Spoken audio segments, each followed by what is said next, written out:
Hello and welcome. Thank you for watching this video series. I hope you've enjoyed it thus far. We now venture into the more personal segment of this video series. This production has gone on for several months. We've had a lot of feedback, and we're going to venture now into answering the detractors, additions, and corrections. Yes, this is the part the atheists like the most, the part where Ian Juby says, I was wrong. Yeah, I know. What can I say? I'm only human too. I make mistakes as well. And a day before we started shooting this video series, my dad got airlifted to intensive care in Ottawa, where he fought for his life for 76 days, and I was 3,000 kilometers away from home in front of a bunch of television cameras. So it was, to say the least, not my best performance. I was stressed, underprepared, dreadfully tired, and well, I just made a lot more mistakes than I would even normally make. And of course, I am only human. So we're going to start off this segment with corrections. And we're going to try and set straight some of the mistakes that I made throughout the series, starting with God's little creation.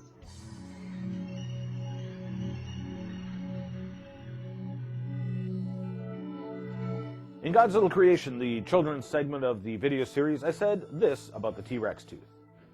Its tooth, but its tooth only goes into the gums this far. What's going to happen if it bites another dinosaur? Now, a good friend of mine from Montana set me straight on this. That's not entirely true. I was correct in the length of the T-Rex tooth. However, it is much deeper buried into the gums than I thought. Now, I would still contend that T-Rex would break its teeth if it actually bit the hide of another dinosaur. But in fact, while this much sticks out, there is about this much that actually embedded into the roots of the T-Rex gums. And so, on that note, I'd like to set that record straight. However, I would also like to emphasize that even though I may have been wrong on that, it still very much appears that T-Rex was a vegetarian. Interestingly, I am not the only one to say so. Jack Horner, an evolutionary paleontologist, world-famous paleontologist, and T-Rex excavator, even he too agrees T-Rex probably was a vegetarian.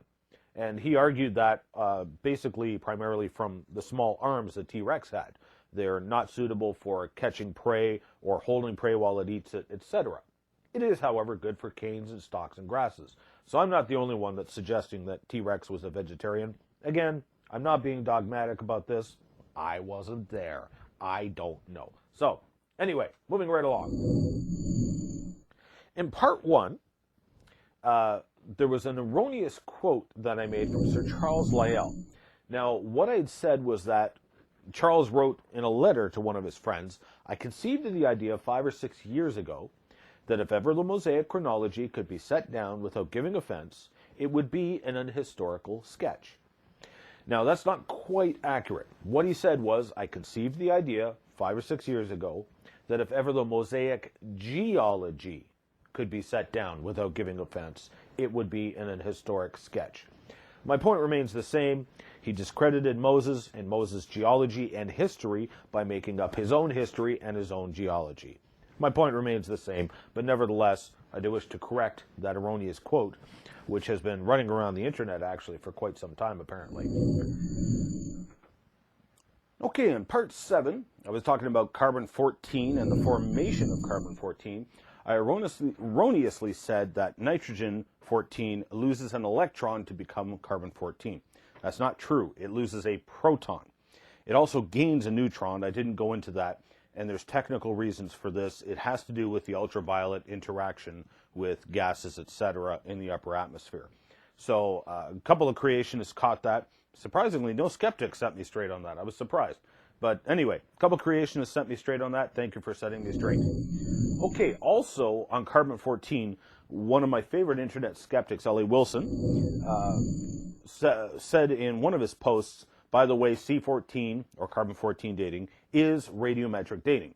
Now, he's correct. I'm not denying that, and certainly wasn't implying that it was not radiometric dating method.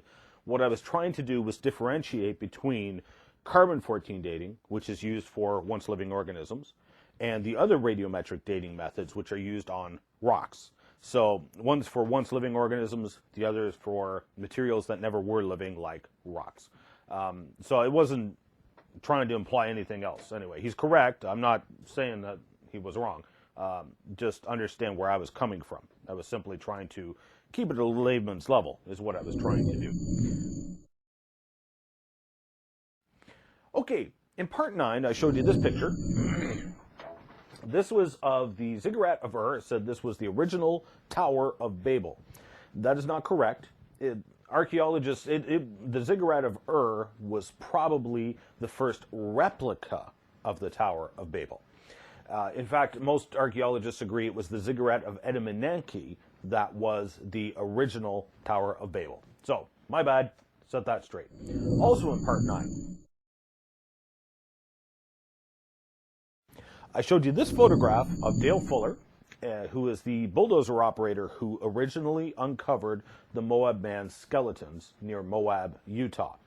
Now, Mr. Fuller here, what I said in the video, there was no faults in that area. Actually, Mr. Fuller is pointing to the fault in that area, and that is the fault that runs through the area where the skeletons were found. Now, a fault is not a crevasse, so it doesn't help the skeptical argument that this was some poor Indian who was walking along and fell into this crevasse and somehow got magically and mysteriously buried in these sediments in sedimentary layers that were deeper than they were supposed to. That's still a nonsensical argument. It's a fault, not a crevasse. Nevertheless, because I was not the one who talked to Mr. Fuller, Vance Nelson was, I misunderstood what Vance said. So, sets that straight as well. In part 12, I was talking about the flagella tail of the bacterium, and I said that it was made up of 30,000 proteins. That is not correct. Now, the correction actually enhances my case. It was 30,000 protein units. Each protein unit is composed of 4 different proteins, so if you want to get technical, the tail is actually made of 120,000 proteins or more, depending on how many protein assemblies get added on and how many proteins are in the protein assembly, etc. I also said in part 12, when I was talking about that, said that when you lose the cap, you lose 90% of the system. Ugh. I was tired. What can I say? I don't know where that number came from. I pulled it out of a hat because it's wrong. I wouldn't even agree with that number. The point I was making still stands, but you don't lose 90% of the system by losing one part. You do, however, lose the propulsion system, or the motility, the method of movement. You do lose that by the loss of even just that cap, because then the bacteria no longer grows the tail, it falls apart, and they can't grow a tail, and so it's like removing the drive shaft from a car. Now, a number of skeptics have advanced the idea that what they call the TTSS system was the precursor to the bacteria flagellum.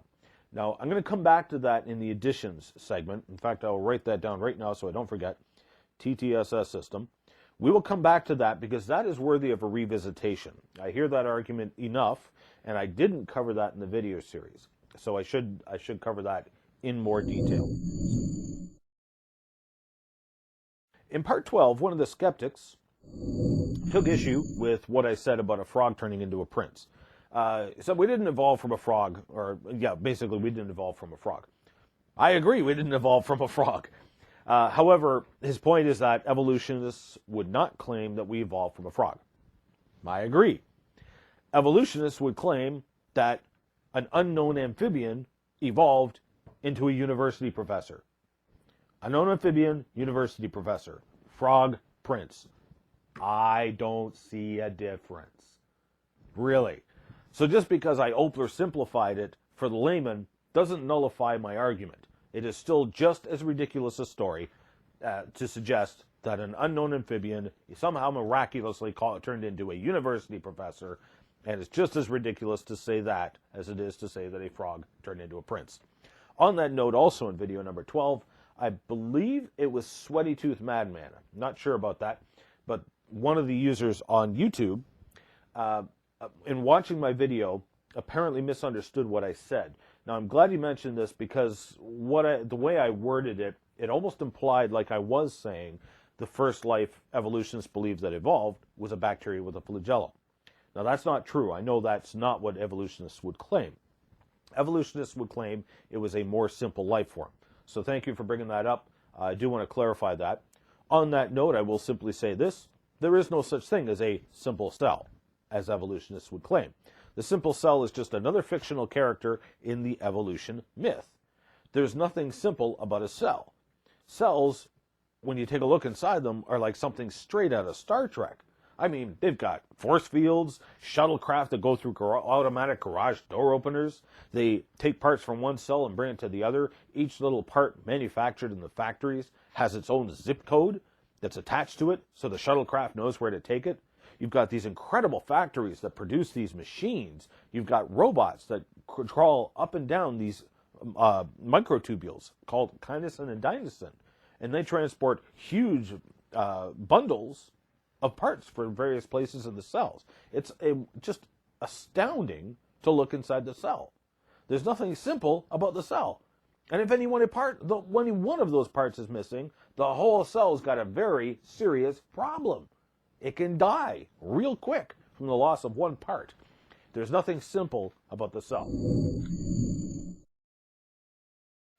Now, in part 15, in talking about the past megavolcanoes, specifically I showed you this map from Yellowstone National Park, which is now believed to be one giant caldera from multiple megavolcanoes. And in this map, unfortunately, I was tired. I repeatedly said, magma instead of ejecta, over and over and over again.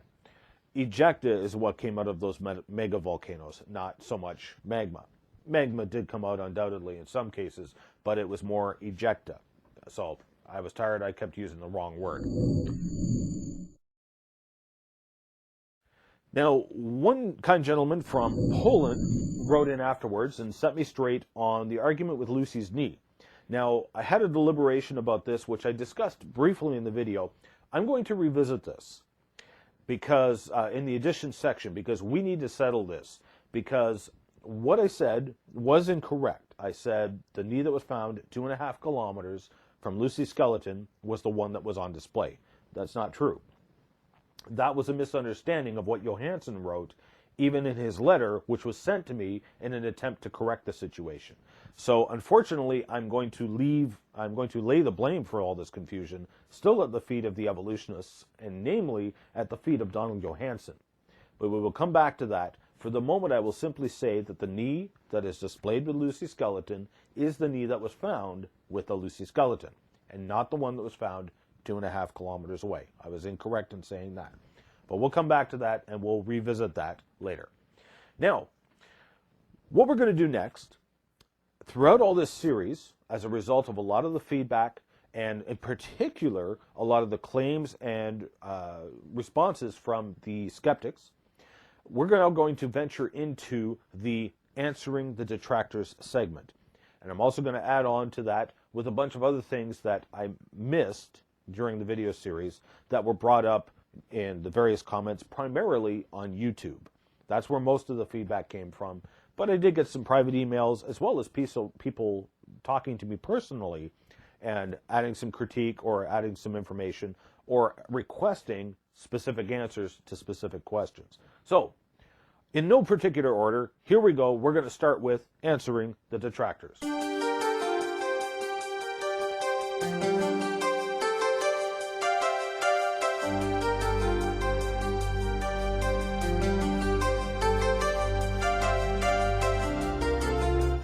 Those depressions you found in the Tapeats sandstone weren't footprints.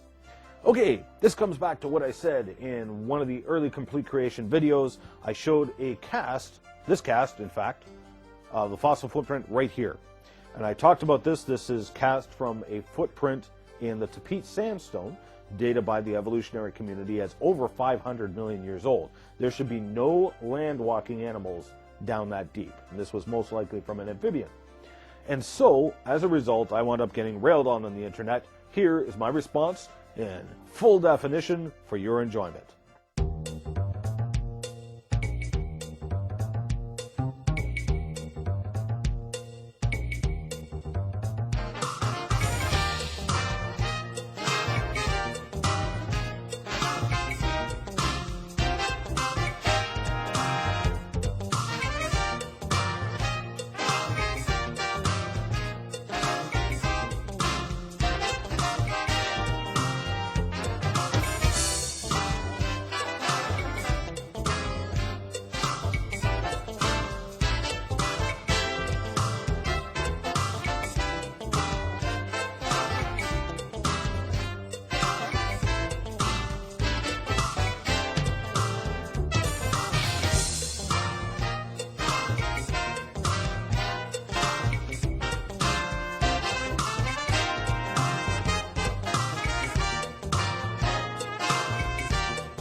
Okay, so after posting that video, the skeptic wrote in, he said, well, I took another look at your photographs. I don't think they're footprints.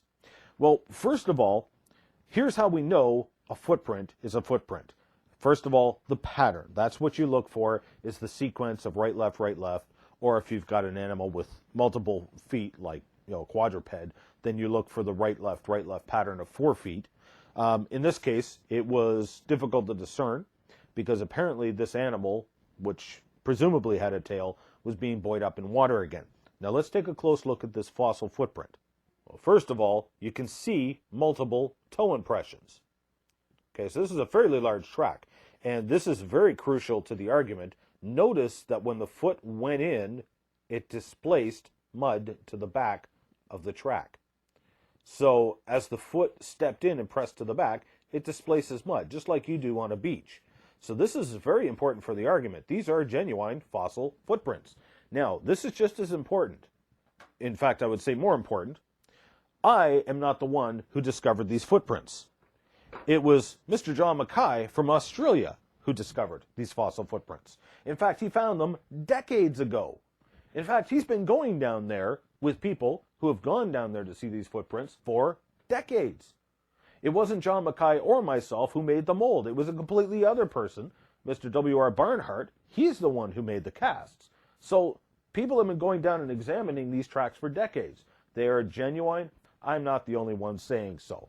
As for where's my authority in saying this, I've studied fossil footprints in multiple areas all over North America, Joggins, the Paluxy River, Utah, all over Colorado and Utah, multiple areas. I've done extensive studies in dinosaur tracks, amphibian tracks, insect tracks. I've got copies of insect tracks and amphibian tracks in my collection here in the museum, in my traveling museum.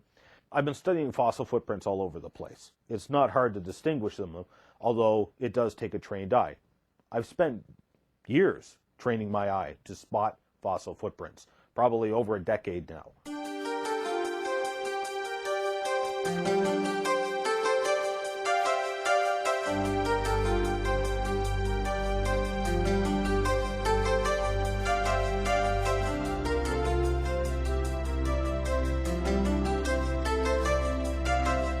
In Euclid, the Indonesian tsunami made 3 to 5 layers from one wave. You got a reference for that?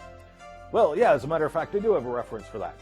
Now, this all started at the 2005 GSA, the Geologic Society of America meeting. It was Dr. Andrew Moore and his team. The article was Sedimentation from the 26th December South Asia Tsunami in Northern Sumatra, Indonesia. Now, as is typical with the GSA, you got to understand, you'll often see get more meat out of the actual meeting where the presenter gives a verbal talk on the subject, whereas the abstract is specifically weak on details. And so the abstract that is available online doesn't give a lot of details. Also, his follow-up article, which did come out in the Journal of Earth, Planets, and Science the following year, on the same subject, he mentions it in both the abstract and in the article. He just refers to it as complex stratigraphy. But at the GSA, what he specifically said was that there was too many layers for the waves. And so he tried to explain it by a back wave and all this other stuff, but none of that lined up. So the simple conclusion was one wave can produce multiple layers. Secondly, if you watch the video series, I showed you this photograph. These were triplets or multiple layers made by one wave. Every single one of those sequence of 3 layers was made by one wave. And any junior high school student can replicate this at home. It's not hard to do. So we verified, even by experimentation in the lab, that one wave can produce 3 to 5 layers. In fact, in our rotary flume, we produced up to 8 layers. Now, that's a little more complex because you had rotational vortices, because of the round nature of the flume, etc. So I don't go by that one, but this was a linear flume. This was very simple. Water comes in one end, goes out the other, and every time water came in and went out the other end, it laid down 3 layers of sediment. Very simple, very clear to see. One wave can lay down multiple layers. We know that. We have verified that in the lab as well.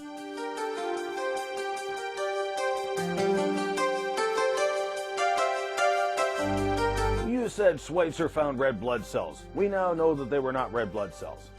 Okay, this is actually the result of a paper that just came out in the past couple of months. In fact, it came out since the time of the recording of the original Complete Creation series. So I'm glad this came up in the deliberations and debate on YouTube because I'd like to go into it in more detail. First of all, let's backtrack a little. Let's take a look at what Mary Schweitzer and her team originally showed in Science magazine way back in 2005. These are the supposed blood vessels, complete with supposedly red blood cells in them. Not sure what it looks like. They're branching.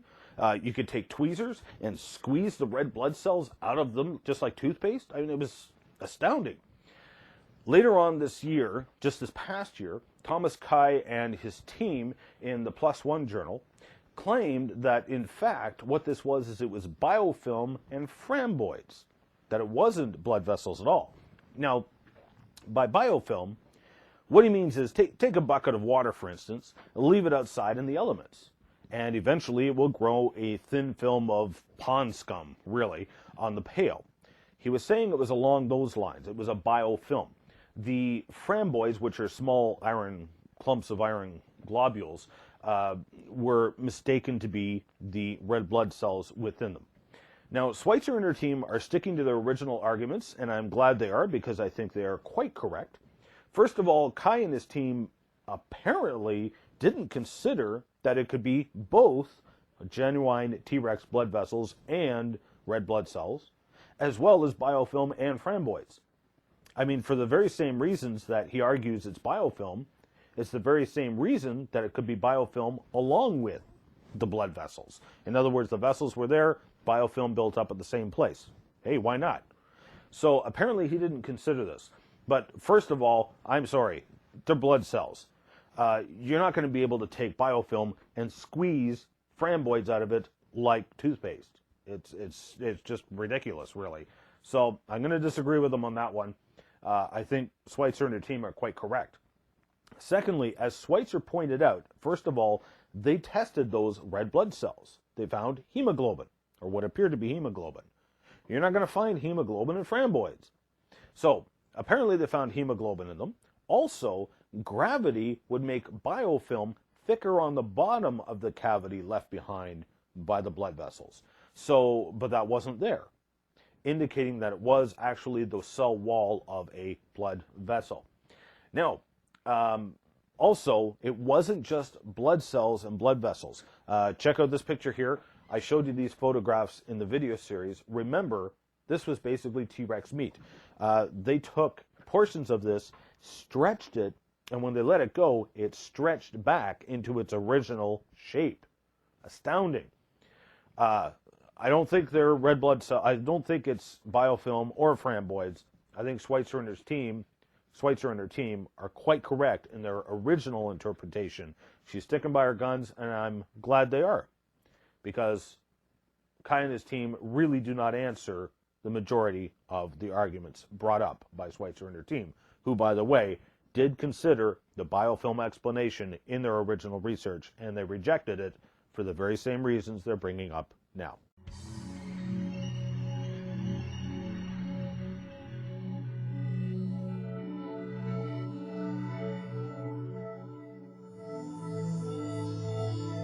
Now, also amongst the Columbia River flood basalts, check this photo out.